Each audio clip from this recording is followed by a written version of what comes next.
Hello, hello, hello.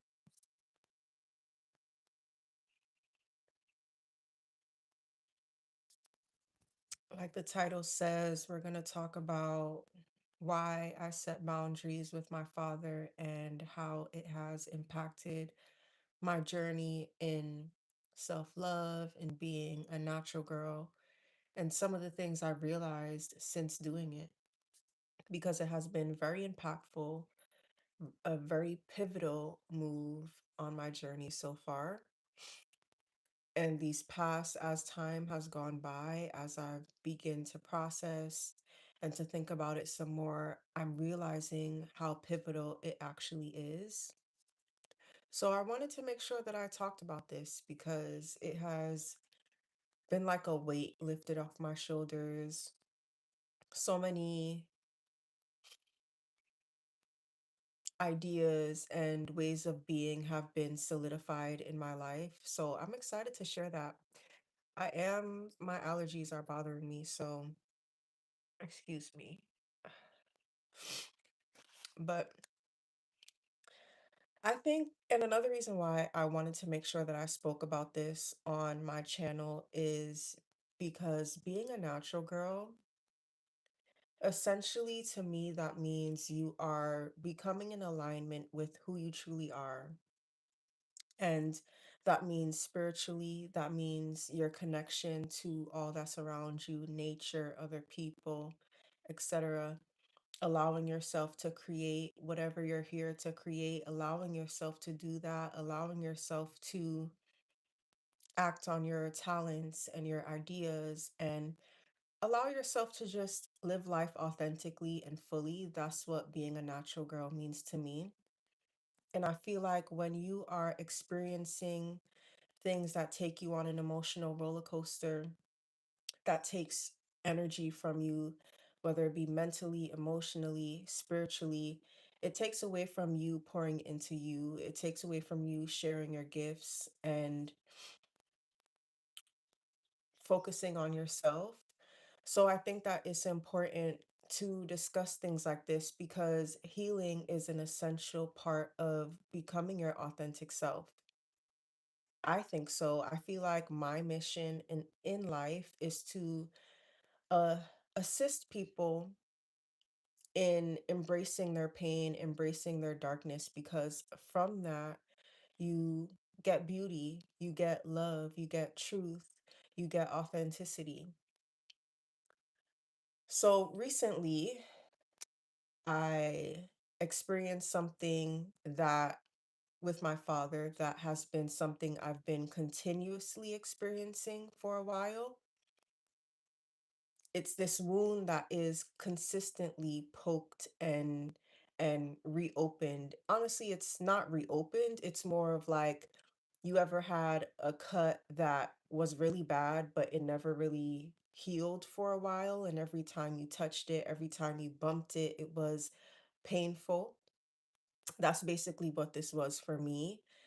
Um, every so often, I would experience something with my father that would just reignite this emotional wound that I had from when I was very, very young. And it happened recently. And at first, I was just thinking about it as okay, I have to speak about it. I have to, because before the last time something similar happened, I retreated, I went into a shell, and everyone was like, I was about to say what they call me, but I'm not going to do that. Everyone was like, where is she? What is she doing? Why is she not reaching out to me? Yada, yada, yada. So this time I was like, you know what? I want to make sure I communicate. And at first, this is the only thing I was thinking about. But as I'm communicating with my dad, I'm realizing I don't have to subject myself to this. Just because this is my dad does not mean that I have to continually get on this ride that is triggering me emotionally. Like, I don't have to involve myself. So I mentioned that I would be moving differently. I would be navigating this relationship with him differently because I'm realizing I don't have to have that same kind of relationship with him just because it's expected of me. I don't have to do that, especially if it is something that is harming me emotionally, that is consistently triggering me. And this is no judgment. This is not from a place of judgment. This is not from a place of saying that he's a bad person or anything like that. But at the end of the day, my father is human and he is living his own experience, and I can't necessarily have expectations for him. How he chooses to live his life is how he chooses to live his life, and I'm either with it or I'm not. And I'm not. So I'm choosing to navigate this experience differently. And when that hit me, I feel like a huge weight was lifted off my shoulders. It was like an aha moment for me. I was like, wow, I can be his daughter and not have to do what is expected of me. I don't have to go to events. I don't have to be around all the time. I don't have to um just maneuver in a way that daughters are supposed to. I can do what is best for me. And that allowed me to not only heal fully because I'm preventing this emotional roller coaster. I'm getting off of the ride. I'm not allowing myself to be triggered over and over again. I'm actually allowing my wound to heal. And I'm realizing that just accepting that I can move differently, accepting that um I can choose to not be involved in the way that I'm normally involved, and accepting that my feelings are valid. Some of the reasons why I'm moving differently, if I explain it to people, they might be like, no, they might try to explain it away like my dad was doing. But I am solidified in how I'm feeling and I'm not being swayed from it. And of course, there are other perspectives, but for me, how I'm feeling is valid and I'm honoring that. And just accepting that and honoring how I'm feeling and not allowing other people to sway me also made me feel so empowered. So I'm taking this experience and I am fully allowing myself to heal just by moving differently and by honoring how I'm feeling and not brushing it under the rug, not ignoring it, not pretending like it doesn't exist. I feel like for a long time, these things persist in families because we think that just because they're our family, we have to like move how we're expected to, even though deep down we have areas where we are hurt, things that we wish were different, etc. So just allowing myself to move differently has really taken a weight off of my shoulders, and just being honest with myself and other people also has helped me heal this wound. I feel like before I was just aware of the way my father wounds was affecting my life, and I would do my best to stop myself from making it affect my life, but I never really was healing the wound. I thought I was, but in actuality I was never healing it. So now that I'm allowing myself to move differently with my father is finally allowing the wound to heal. So I'm really happy about that. I feel so much lighter just from expressing myself, one, because I don't really express myself often, especially to family members, because I feel like sometimes, like I said, when I can't explain things, when it's just like a feeling, sometimes people can talk to you like you're crazy or that you don't know what you're talking about, etc. And I feel like, sometimes I don't like expressing myself because people just try to act like what I'm feeling is not valid. So sometimes I don't express myself, but I'm happy that I did. That's one thing I feel like I really just continuously speaking my truth, whether I am wrong, whether I'm the one that's wrong, or whether I feel like someone else is wrong. Just speaking my truth is definitely helping me heal in various different areas. And I'm seeing that no matter who's wrong, if you continuously speak your truth and speak from a place of vulnerability, there's always a way to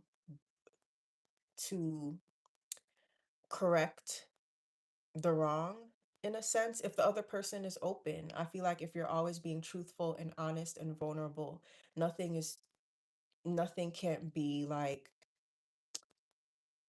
reconciled in a sense. Again, if the other person is open. So I've been making that more of a priority to speak my truth and be vulnerable and be open.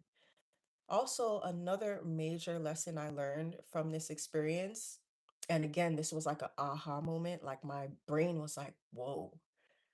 I realized that our fathers, in a sense, are essentially like our first partners, right? They teach us what we deserve. They teach us how to be in relationships with men, in a sense. Um, they teach us basically what love looks like with another partner. And for a long time, I was conceptualizing, damn, I hope that beeping noise is not too loud.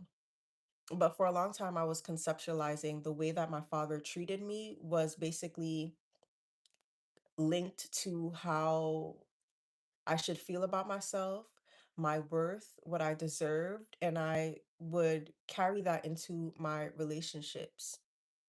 But now I'm seeing that those two don't really go together. Wait, this is not the point that I was trying to make. I'm gonna come back to that. I'm gonna come back to that. This doesn't go here. So our fathers are our first partners, and I think that sometimes we don't think about it like that, so we feel like we love our father so much that we just let them do anything. And I feel like my dad is very handsome. He's always had a lot of women on him, and he's never really been held accountable. Or let me not even say held accountable. He's never really had boundaries set on him. Like women have always been chasing him. The wife that he got now has chased him. And I feel like with his relationship with his children, and I'm going to just speak for me, because I've allowed this to happen for so long and I've never really set boundaries, he's just been doing it for so long. So now that I set boundaries, hopefully he understands the severity of it. And I feel like it's important for us to set boundaries with our parents because they need to understand there's consequences for their actions.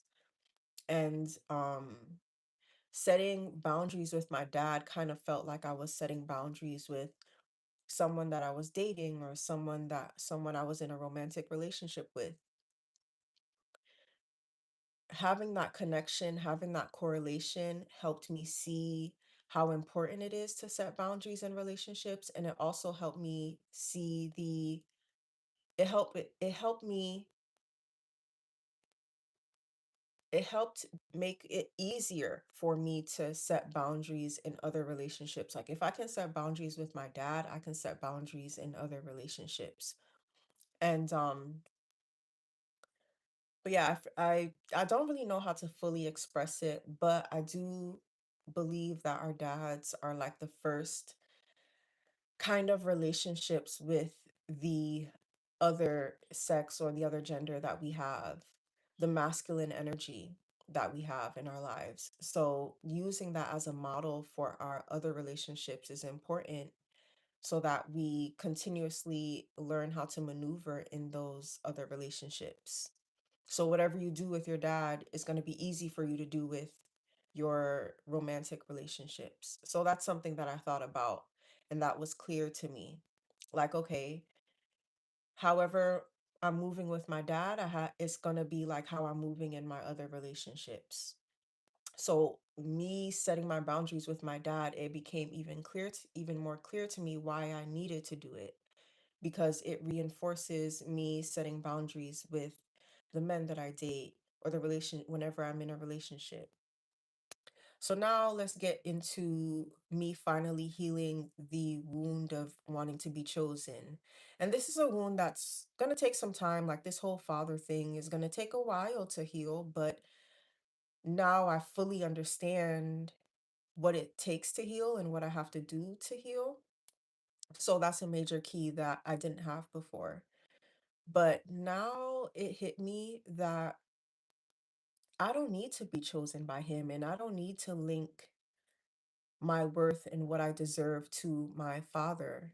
Like those two are separate. My dad is a whole different being. Like just because my dad is choosing to live his life the way that he is choosing to, I don't have to make it bother me or link it to how I feel about myself or um make it get me so emotional because my dad is just my dad. He's just doing what he wants to do. He's just living his life and I shouldn't put that on me so much. For a long time I was internalizing his actions. Oh my God, he doesn't want me around. But no, it's really not that. He just is doing what he's doing and however it's affecting me, it is affecting me, but it doesn't have it's not that deep. And I'm like, you know what? Okay, I don't have to be chosen by my dad. That's okay. It is what it is. I choose me and I continue to choose me. And as I continue to choose me, that energy that I give myself, someone will reflect that to me.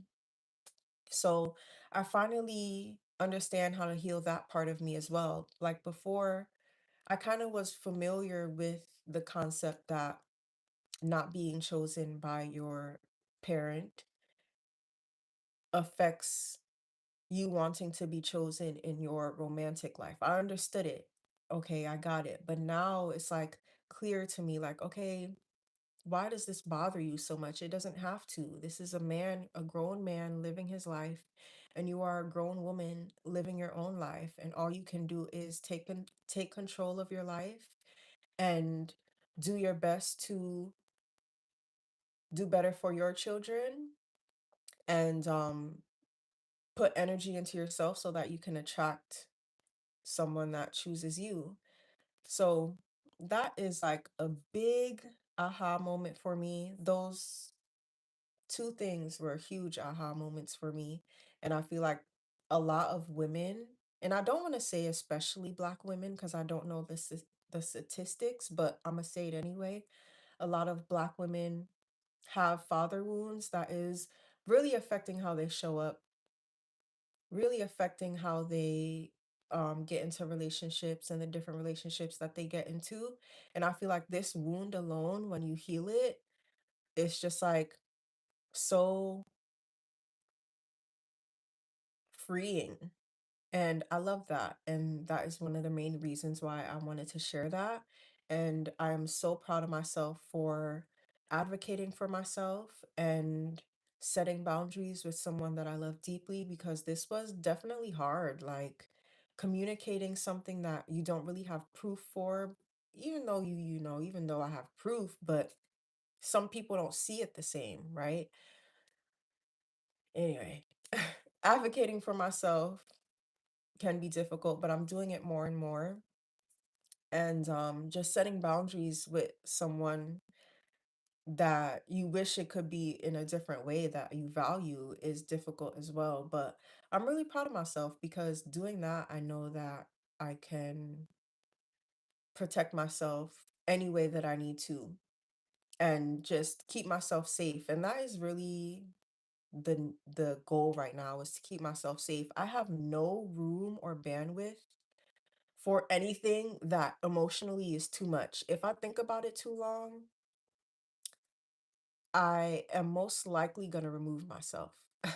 If I am just ruminating on something or it's just taking energy away from me emotionally, mentally, I've gotten to a place where I just kind of remove myself or I bring it up to the person if it's someone that I really care about or that is in my life and I feel like they might be open to it. Or even if they're not open to it, I've learned now to just speak my truth and the reaction I get is the reaction I get. But I'm proud of myself. I'm proud of myself for speaking up for myself. But I say that all to say, protecting myself right now, I'm realizing is really important. And I'm still figuring out how to do that. Like, in some instances, it's clear to me, it's easier. But in some instances, especially when I'm always around the person that I feel hurt by or whatever, it's like hard for me to figure out how to protect myself while still healing. So I'm still navigating this journey. I'm still navigating this journey of what that looks like, of what it looks like to protect myself and set boundaries. But I'm very protective of myself. And I feel like you have to be as a natural girl. I think you have to be. And again, being a natural girl is just allowing yourself to fully embrace who you are. And that comes with some negative things. That comes with you no longer being able to tolerate certain things because of this self-love that you have. So, protecting yourself is going to be important. And I've realized that like protecting myself is something that I've been having to do a lot more. And to be honest, I think that a part of it is also like I have a lot going on in life.